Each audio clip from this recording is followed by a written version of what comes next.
మహబూబ్ నగర్ జిల్లాలో క్షుద్ర పూజలు కలకలం రేపాయి. జిల్లా కేంద్రానికి సమీపంలో క్షుద్ర పూజలు చేయటం చర్చనీయాంశంగా మారింది. మహబూబ్ నగర్ సమీపంలో అప్పన్నపల్లి వద్ద క్షుద్ర పూజలు చేస్తున్న వారిని రెడ్ హ్యాండెడ్ గా పట్టుకున్నారు పోలీసులు. క్షుద్ర పూజలపై మరింత సమాచారాన్ని మా ప్రతినిధి విజయభాస్కర్ అందిస్తారు.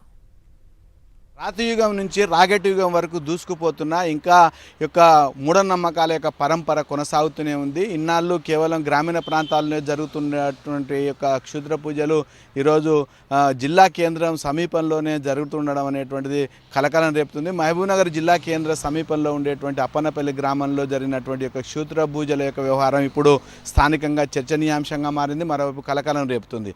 అయితే మనం ఉండేటువంటి ఈ యొక్క ప్రాంతం అనేటువంటిది 150-67 జాతీయ రహదారి పక్కనే ఉండేటువంటి ఒక అప్పన్నపల్లి సమీపంలో ఉండేటువంటి ఒక నర్సరీ దగ్గర ఉన్న ఇక్కడనే ఒక క్షుద్ర పూజలు చేసినటువంటి ఒక ప్రాంతాన్ని మనం పరిశీలిస్తున్నాం. ఇక్కడ ఒక వ్యక్తి నిన్న ఒక బాలుడికి క్షుద్ర పూజలు చేస్తూ స్థానికులకు కంటపడడం జరిగింది. వాళ్ళు వెంటనే పోలీసులకు సమాచారం ఇవ్వడంతో అతన్ని అదుపులోకి తీసుకొని కేసు నమోదు చేసినటువంటి ఒక పరిస్థితి ఉంది. ప్రధానంగా ఈ యొక్క అప్పన్నపల్లికి సంబంధించినటువంటి ప్రవీణ్ అలియాస్ పాండు అనేటువంటి ఒక వ్యక్తి యొక్క కుమారుడు గణేష్కు గత కొంతకాలంగా అనారోగ్యం సమస్యతో బాధపడుతున్నాడు. అతను ఇంట్లో చెప్పినట్టు వినటం లేదనేటువంటి ఒక కారణంతో ఎదురకు సంబంధించినటువంటి పెంటోజ్ అనేటువంటి ఒక మంత్రకాన్ని సంప్రదించడం జరిగింది. అతను ఈ ప్రాంతంలోనికి యొక్క బాలుడిని ఇక్కడ ఏదైతే మనం చూస్తున్నటువంటి నిమ్మకాయలు, కుంకుమ, పసుపు, తర్వాత జీడి గింజలు, ఆ తర్వాత కోడి, వాటి అన్నిటిని కూడా ఇక్కడ తీసుకురావడం జరిగింది. ఈ ప్రాంతంలోనే ఆ యొక్క బాలుడిని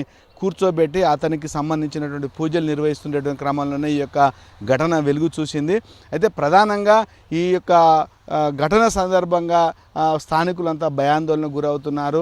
ఇలాంటి యొక్క ఘటనలు తరచుగా జరుగుతున్నాయనేటువంటి అభిప్రాయం కూడా వ్యక్తం చేస్తున్నారు. ముఖ్యంగా ఇంకా గ్రామీణ ప్రాంతాల్లో వైద్యం ఇంత పెద్ద మొత్తంలో శాస్త్ర సాంకేతిక రంగంలో అభివృద్ధి వచ్చినప్పటికి కూడా ఇంకా ఈ యొక్క క్షుద్ర పూజలు అంటూ తర్వాత మూఢనమ్మకాలు, చేతబడులు అనేటువంటి యొక్క ఇంకా కొనసాగుతూనే ఉన్నాయి. ముఖ్యంగా వెనుకబడినటువంటి పాలమూరు జిల్లాలో గతంలో ఈ రకమైనటువంటి ఘటనలు పెద్ద ఎత్తున జరిగాయి. మొత్తంగా మాత్రం జిల్లా కేంద్ర సమీపంలో జరిగినటువంటి క్షుద్ర పూజలు మాత్రం ప్రస్తుతం ఒక జిల్లాలో కలకలం రేపుతున్నాయి.